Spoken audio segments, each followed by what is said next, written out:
ជាមិនធម្មតាមិនមែនសរសើរឬស្នេហាអីទេគ្រាន់តែអូនឆាតលេងក្នុងពេលទំនេរហេតុអ្វីមិនមេប្រចាំលែរួមអត់គ្នាក្នុងនាមជាមិនតែក៏បំមិតបងមិនចូលសួរគេក៏អត់តែទុំឆាតលេងក្នុងពេលទំនេរក៏មានមេមិនស្ដាប់អូឬបងកិនថាគេជាប្រមិនចេះក៏សោះហេតុអ្វីមិនសួរគេផងបងប្រច័ណ្ឌខុសទំនង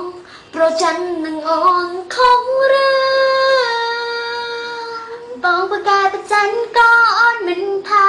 តែប្រខ្លះជីវ៉ាបងប្រច័ណ្ឌនឹងអូនខំគ្រាន់ឆាត់លេងជាមួយស្រីដាក់ប្រព័ន្ធប្រងសងហើយវាក៏ពេលនោះបងឯងនឹងចោលឆែកមើលសួរថាអូនខំអីបងក៏ធ្វើមុខភ្លើ